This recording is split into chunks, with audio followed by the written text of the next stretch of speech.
Hey, good afternoon. As I was thinking over the holidays about my new leadership coaching business, I was thinking about, and a lot of people gave me the advice that it'd be really important to tell my story and my journey of leadership over the last 10 years to help people understand that it is possible to improve your leadership muscle and be better and more successful at what it is you do. So, who better to help me share my story than my executive coach, Dr. Bob Johnson? So, I just want to start by thanking Bob for joining us today.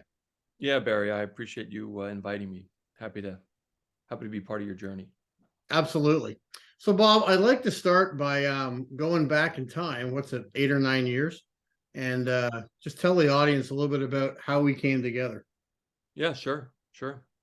So, I think it was 2015. I had rejoined a company that was now under a different name, Spectrum Brands. And I was actually quite familiar with a number of the people that worked there. And a leader who we both know, Dave Albert, reached out to me and we had lunch. And Dave said, his business was struggling in one of the divisions that he knew I had some familiarity with.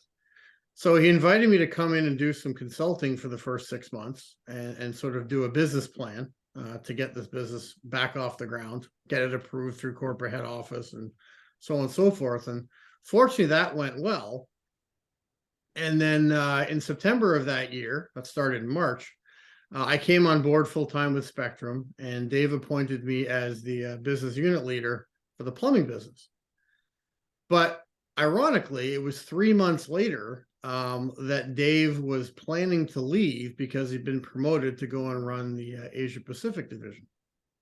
And I remember a meeting in his office because I'd been there, 6 or 9 months, and he'd done his due diligence, asking the gang that was still there around, I'm thinking about bringing Mosedale back. What do you think? And obviously, enough people knew I had some, I'd say industrial or industry experience and intellect that was worth the risk. But after Dave and I spoke just before he left, he made a comment to me, and it was something along the lines, if I remember correctly, of, you've proven yourself to be a really good operator, but I really think you have more upside potential. And before I leave, I think I should introduce you to Dr. Bob Johnson. Dr. Bob, as you're well known to all the people in the Spectrum family, he says, because, if you're going to move to that next level. Alert from calendar. Jalal Day 2 short form post. How I fucking resolve those things. He said to me, if you're going to move to that next level in your career, you're really going to need to work on your emotional intelligence and that sort of leadership muscle. So I think that was the conversation that made him realize I had some potential. It made me realize he was willing to invest in me. And I'd heard lots about Dr. Bob and how he'd done great things with a number of different sort of executives within the company. And I must say, I was sort of initially proud, regardless of the challenges I knew I had and I was going to face. But I was proud that someone recognized that capability in me. Yeah. But I knew I had some challenges that I was going to have to dig into. Yeah, I was gonna ask you quick. I mean, was that a hard thing to hear from Dave, that you probably needed some work on the EQ side? But it sounds like it wasn't. It was like it was an affirmation. I think it was an affirmation in Dave's style. Yeah. Because, Dave's always wanted to focus on the positives. Mhm. But as I learned after the fact and deeper down, when I started digging into this with you and when we went through, which we'll talk about, the Leadership 360, I'm pretty sure he had heard some sort of quote unquote concerns or observations or comments about how aggressive Mosedale can be, how, I work really well with people on my own team, but I tended to be very dominant and aggressive and, knocking people out of the way, if you will, if I saw them as roadblocks to what it is we were hoping to achieve. So I think it was more Dave being a diplomat than anything else and recognizing that we could get on the right path, but certain things had to, quote unquote, be identified and improved. Yeah, Barry 1.0, as I like to say. This is true. So, yeah, go ahead. I'd love to hear your perspective on sort of what you inherited when we first met and the approach we took. Well, I could see the potential, so I'll put it that way. I'm curious. A lot of the work we did was about kind of, I mean, I think you could say broadly speaking, raising awareness and building skills, Yeah. right? And but before we get to the building skills stuff, which is kind of solving the challenge, it's really Sure. about raising awareness. And sometimes that can be a disruptive, maybe even at times painful process, right? As you learn things about yourself that maybe you didn't realize, or maybe didn't understand the costs of them and so on. So I know we did some deep dive assessments. We did some 360s. We even put you on videotape. Okay. I'm curious, what, and that unfolded over the course of several months. But I wonder, Barry, are there any moments that stand out to you? Maybe it's a couple moments Sure. that really kind of grabbed your attention in that assessment work we did. Yeah, I think it's funny you say that. I think, the one underlying emotion that I go back to at the time was, and it was kind of a conflicting emotion, if you will. On one hand, it was, I really want to improve. I really want to be better at what I do. I really want people, I really want to resonate with people. I really want to understand people better or have them understand me. So there was certainly a motivation there, but I think what shocked me, and it was really hard to hear because my motivations, and we'll talk about this, were always coming from a good place and a genuine authenticity to want to get along with people and want people to like you. But as you remember, there was this sort of underlying current of needing to prove myself. And maybe it was because I had come back to an organization that I had, consulted with before, and I was familiar with some of the people. But as we went into some of those deeper dives of, the individual assessment, I think we used the Hogan, and especially the Leadership 360 assessment, um, reading what people have to say about you and the criticism that it initially hits you with is a really hard thing to digest. Especially when all you're trying to do is just prove yourself, right? To Yeah. hear this feedback, in some ways it kind of takes your feet out from under you, because Exactly. Yeah. it's the opposite of having proved yourself. No, absolutely. And when you come to work wanting to, I guess for lack of a better word, make a difference and prove yourself, the challenge that I think I had all along back then, especially, was I was of this headspace or mindset that putting results on the board will make people respect you, will make people recognize you're good at what you do, will open up doors for potential future advancement. And the reality is, as I recognize through some of our work, which we'll get to, is that's such a small part of the puzzle. Agree. Well, yeah. So if that's part of the puzzle, like, what can you talk about? I guess ultimately, like, I'd like to get to what is the whole puzzle then, but maybe it's best to, my sense is through our work together, you picked up one piece at a time, right? Like, can you talk about how what experiences produced change for you, and how you came to those insights? I think the first one was really observing the 360, and recognizing that while people saw a lot of good in me as a person, people saw a lot of good in me as quote unquote an operator, and the results that I put on the board as a team. It wasn't just me. But a lot of the characteristics of being abrupt or being dominant or being aggressive, um, were so far from sort of my natural self and my natural comfort level. And even the original DISC assessment that I ever did, which, really puts me into that analytical thinker, introverted type of space. So it was almost like I went to work and I went on stage every day with a job to do or a role to play, and I wasn't comfortable being my natural self. That was Yeah. kind of the number one observation that I remember. Yeah. Yeah, you could say, I mean, maybe I'm taking it too far, No. but our work was about how do you integrate your authentic self into your work rather than just playing the role that you thought you needed to play in order to prove that you were the right guy for the role you're already in. Right. No, and it's funny you say that. I remember, the feedback from the 360. I remember the Hogan profile that we did, and I'm sure we'll talk about the word leisurely in a minute. One of our favorites. But I remember going through the competing commitment exercise we did together. And what I was able to recognize was there was almost like this insecurity or fear about, if I allow people to see the real me and I allow people to understand the deeper motivations within me, for lack of a better phrase, show more of my true self and be vulnerable, I actually saw that as a fault. And that if I showed all of myself, people wouldn't think I was as great as as great at what I did as the results we were putting up. And I think it was that epiphany or breakthrough, if you will, that really made me realize, the way to lead is to truly humanly connect to lots of other people. And I think there was lots of exercises we went through to do that, which I'd like to talk about a few of them, notably, the Frank case, and becoming more reflective than reflexive. Quick comment. You talked about the role of fear, right? Fear of being discovered. Yeah. As Barry Moulsdale. Yeah. Right? Instead of super operator.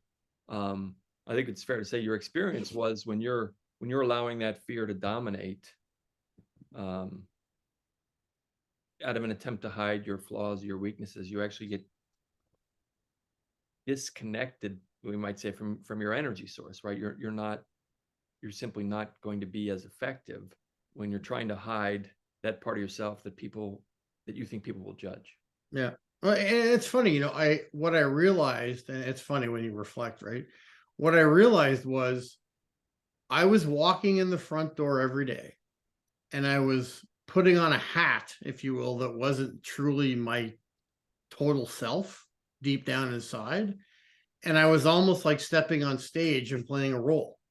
And I knew I was good at the role and I knew the role earned results, but I recognized through the 360 and the Hogan that the results are important, but people don't like the style and manner by which I'm going about accomplishing them.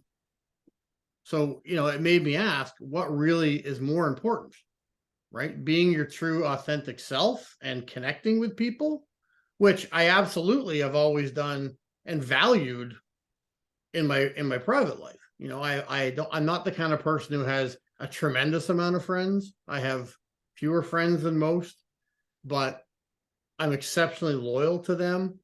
They mean the world to me. I take a lot of initiative in reaching out to them and staying connected with them. And I know that I'm my natural self more so now as I mature than, when I was younger.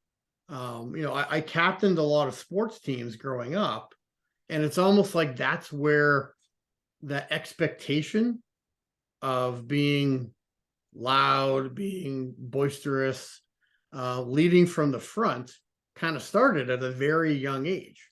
Right. Yeah. Like leading from the front, that's kind of the bright side way to talk about it. Dominating. Yeah. Nearing is the shadow side of that, right? So when you think about, that is a behavior that became intrinsic in the situational opportunities presented to me at a very young age. And that was because I was good at something I did. In most cases, it was playing soccer. So when you're young, a kid that's good, a kid that plays a certain position that makes sense, they make you the captain. You step in to lead others. But it's ironic in that I did it for such a long period of time, and I did it for most of my career. And it wasn't until you and I met and I got this type of feedback that made me look backwards and realize for a lot of my life, I'd been playing a role that wasn't my natural self. Yeah. And Barry, you mentioned, so you could say, I think our work was really around disrupting that self-image Yeah. and rewiring it to something that gave you more range, more flexibility, and I think ultimately more effectiveness. Yeah. You And, talked, and if you think about it, Bob, that's, if I think about my upbringing, and I'm sitting here now reflecting on it, and it's like, wow, that's 35 to 40 years Mhm. I spent.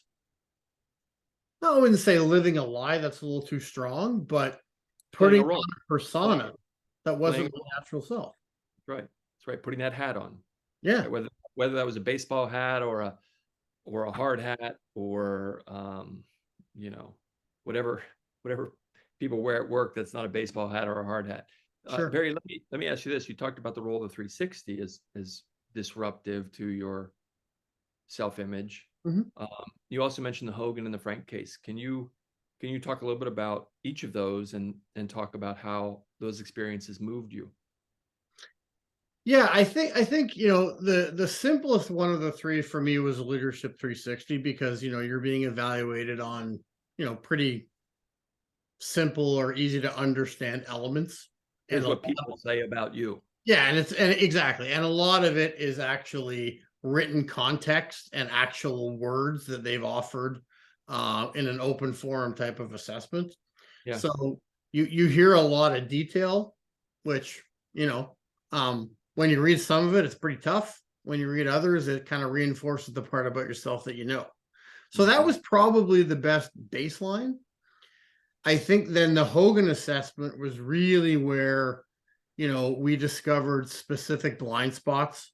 And I was able to put some terminology, if you will, to weaknesses that I had, things that I wasn't aware of, things that I maybe was somewhat aware of, but didn't understand their importance and how they, to use the phrase again, competed with some of the things I wanted to be. Mhm. Mhm. I mentioned the word leisurely before because that's the one we always joke about when we come back and talk. But A good one. that Good. was really me um, being, I would say, for lack of a better word, disrespectful of leadership. And if I didn't respect someone's IQ, I kind of, would tone them out and didn't give them the time of day that they probably deserved or had earned, Mhm. if you will. And that was not only upstream, it was also downstream and cross stream with other people I worked with. I had this natural or unnatural habit, if you will, of saying two things. One, if you don't bring value to me and the goals we're trying to achieve, then you really don't have a lot of value for me. So I'm not going to waste my time, number one. And number two, if the subject matter expertise or the effort wasn't something that I was impressed by, I'd literally tone people out and not work with them as closely as necessary for both of us to succeed, even though their motivators were in the right place. Yeah. And Barry, how can you comment? How do you think that cost you? Um, I think it just lost me a lot of respect from people. I think a lot of people, by the nature of their roles and how you work cross functionally, are required to work with you. But I certainly don't think that they enjoyed working with me. Right. And I could be dismissive, or I could be, in a worse situation, I could be rude. Um, and again, it was never the intention, but it was always motivated by, is this interaction getting me results? Right. Because results are what matter to help Right. you shine and succeed. It comes back to, the pattern you've laid out here, right? Like you're playing a role to be, super operator, proving to other people that you've got what it takes. You can't afford to spend time with people that can't further you along that journey, right? It makes total sense. And yet at the same time, now you can recognize that it cost you. It cost you in terms of respect, Yep. uh, closeness, Yep. uh, support, and so on. Can you bring it full circle for us? Like how have you, because it's not like that just goes away. Like I imagine you Well, still have this in your head that says, we're wasting time here. Um, how do you grapple with that today? Do you respond differently to that? And if so, what do you do? yeah, I think the journey is ongoing, but I think the epiphany, if you want to call it anything different than that, really came when we started working on communication tools, right? Leaders get presented with challenging situations. They get presented with challenging people who, in my case, they may not just offer them the respect that they deserve to get and understand their perspective and be assistive to them, if you will. And there's a great example. I had two people when I worked at Spectrum that were sort of my conscience. One was on my team and one was a cross-functional sales peer. And there was a situation where I had one of her sales team members in my office working on something together as she sat in on the meeting. And she had been my conscience when she would see me at my worst or not at my best per se. And after going through some of the communication tools we talked about and understanding that my job as a leader is not to solve, being reflexive. My job as a leader is to shut up, listen, try and understand where people are coming from, the challenges they're bringing to you, and really dig deep into how it's affecting them. What she said to me after the meeting was, and it sticks to me with this day, she walked back in my office immediately after the meeting was over and said, "Can I have a couple minutes?" And I said, "Sure." And she said to me, goes, "That was you at your best." And it like shocked me. And she goes, "You listened, you asked all the right questions, you were empathetic, you understood that he was struggling with some certain things, and what to you may have been obvious, but instead of just telling him the right way to go about it and just solving it and making him feel stupid, you empathized, you listened, you felt his pain, you asked for more of his pain so you could better understand how he was looking at the challenge and the lens he was looking through. And then instead of solving, you supported and you gave him the encouragement to go back and think about it differently and put more time into it. And, obviously we both hope ultimately the answers he's looking for, he'll eventually find. And I remember that conversation. I was like, wow, this is now becoming somewhat unconscious, because as we talked about, right, and I talk about with people that I work with today, you don't know what you don't know, right? And I was doing it wrong so often of the time that I would describe it as an unconscious incompetence. And that's the beauty of the Frank case that you and I both utilize. When you see yourself on film and you're offered a very simple and non-threatening situation to try and solve, when you observe the video and you go, well, that doesn't make any sense. That's how everybody does it. That probably doesn't resonate with Frank.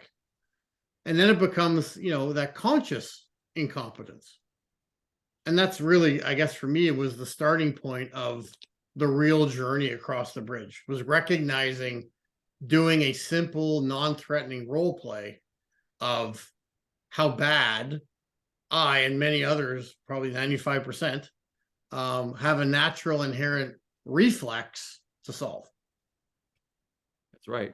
And when we're caught, well, first of all, that urge to solve doesn't come from a bad place. It comes from a good place, right? So it's not Absolutely. Like a bad thing, but what it highlights is it causes us to be, shorter than we ought to be, to jump to conclusions, to dismiss people that don't get it. Right. And so, right. So you're describing a journey of becoming more open to your own limitations, becoming more open to other people's experience, becoming more open to alternative ways of seeing things and solving things, right? Which my sense is, my experience of you, it's made you more creative as a leader. Yeah, I think, people talk about, and in my leadership interview series I do, and these are fantastic leaders I respect, there's a common thread there for me. And they're all very vulnerable. They all show a lot of their self. They find and take the time, maybe not necessarily to connect about people's personal lives or connect about and become their best friends, but they have a genuine sincerity and interest in getting to know the person way more than caring about what role are they in and what can they do to perform that'll make the company succeed. And I think it's that desire to connect to the entire person that's really been an awakening for me throughout the last 7 or 8 years. I remember, when I moved on from Spectrum and went to Zurn, one of the first things we do there as an organization is a leadership assimilation. And it was kind of like doing the leadership 360 that we did, but it was done internally. And again, similar advice, right? I walked in there, fresh perspective, no history, can really kind of carve out my own identity.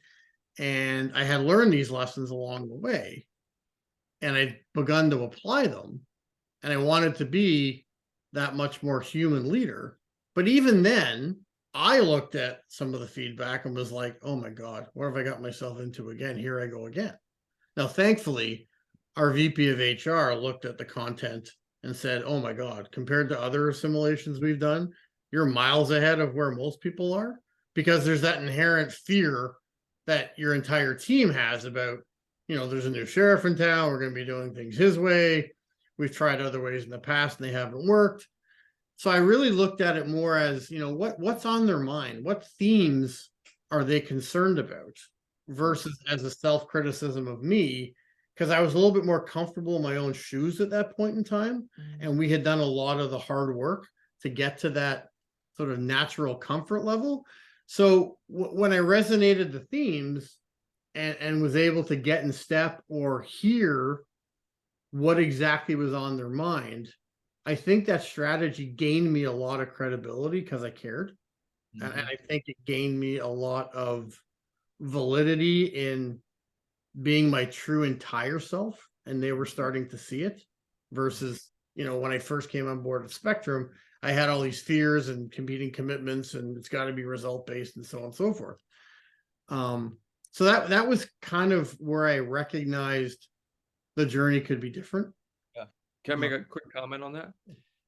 It sounds like when you got out of the business of trying to prove yourself, you could get into the business of learning, right? Learning what are their fears, what are they noticing, and then on top of it, I mean, I think there's some element here. You never leave that leisurely Barry Mullsdale behind entirely. Right. That side of you is there. It's just going to be something you contend with for the rest of your life, just like I've got, that side of myself as well. Sure. What development is about noticing it, being able to take perspective on it, not being dominated by it, so that you can respond in more flexible ways. And it sounds like that's what you're describing. Yeah, and I would agree with you. And I think for me, I remember there was a time in our journey, I guess it was probably, the first third, let's call it. And every time we met, I had to report back to you, 2 times last week when I was at my best. And when I felt like I was utilizing the tools and the tools were working, and I could tell instinctively it was making an impact on the nature of the relationship I was forming or improving with the people I was interacting with. But at the same time, because you don't get it right away, and it does take energy to work that muscle to get it to be natural, I also had to tell you about 1 or 2 times in a week where I reverted back. And when we talked about who was the person, maybe that was a factor. What was the environment? Maybe that was a factor. What weather was on your mind that day in terms of pressures or deadlines, or, what were some of the external environmental factors that you can figure out and describe. And maybe it was the person, who knows, but it really made me dive deep into controlling certain factors and eliminating them to then sort of set the stage, if you will, to be at my best self for every interaction that was going to come. Yeah. And one little thing that I did that I didn't even recognize had a huge impact was every time moving forward after these sort of pros and con weeks, one of the things I noticed was I was always about being efficient and getting all my work done. and never being the one who the next step has to stay on my desk before the end of the day. And what I evolved to recognizing through our work was it's a lot more important as a leader to be effective. Mhm. And, if that meant my work wasn't complete from where I wanted it to be, so be it. If that meant I had to carve out more specific time, after hours, or put something in my calendar to schedule to give you that undistracted time to get something accomplished, that's a good skill. But the most important thing for me was meeting people on their terms at a different desk away from my computer. And I eliminated all potential distractions, either something I was working on, I put it aside and stepped away, or I wasn't near my phone. And then I found myself much more open without distraction to be engaged in the audience of that one-on-one conversation. Yeah, makes total sense. Barry, I'm noticing the time. So I wonder, you know, as we bring this conversation to a close, Yep. I'd be interested in hearing, just your big takeaways. If you were to distill this down to like one or two things and that kind of encapsulate how you've changed, what are they? And if you're up for it, I'd be particularly interested in how that has affected your life outside of work. Sure. I think the biggest takeaway for me is that the most important thing in any work environment is the people, right? Results always used to be number one for me, and now it's 1000% the people. If you are your authentic self, if you connect and form real, tangible, authentic relationships on your side, which requires a leader to be humble, to be vulnerable, to receive criticism and not take it personally. I find it, you relate to people, and people feel what I describe and we've described before as a psychological safety when they're in front of you. And that can cascade from the individual to their team to the entire organization. And I think for me, Bob, seeing that come to fruition so successfully in the last company I was running, and the metrics aren't really important, but they were significant. I can share them another time. It was really from calendar. Interview series. It was really that experience that when I decided to step back from corporate life made me realize that intrinsically my passion is really about bringing joy to other people's work lives. I could do that by going back to a corporate role and affecting, 50, 60, 100 people at a time. But I recognized I'm I'm a thinker. I love process. I've learned from it myself. And I think there's a secret sauce there, if you will, that others who can find themselves on whatever stage of the journey I've been on and have that self-awareness to go, you know what? Some of this resonates with me, or I've heard this from my boss, or I'm having challenges with members of my team, right? It's the opportunity for me to have other people get to what we've all described as the other side or cross that leadership bridge and feel such a better sense of self, a calmness, an authenticity, an intrinsic satisfaction, if you will. That's what I want to be able to help others do. And see that cascade amongst creating great work environments. Awesome. And that's why you do what you do. But I'm hoping to do what I do for sure. It's a journey that's, again, never ending. It's something that I think is important, whether it's driven by COVID, whether it's driven by the stage of my career that I'm at, and just being more reflective as a person.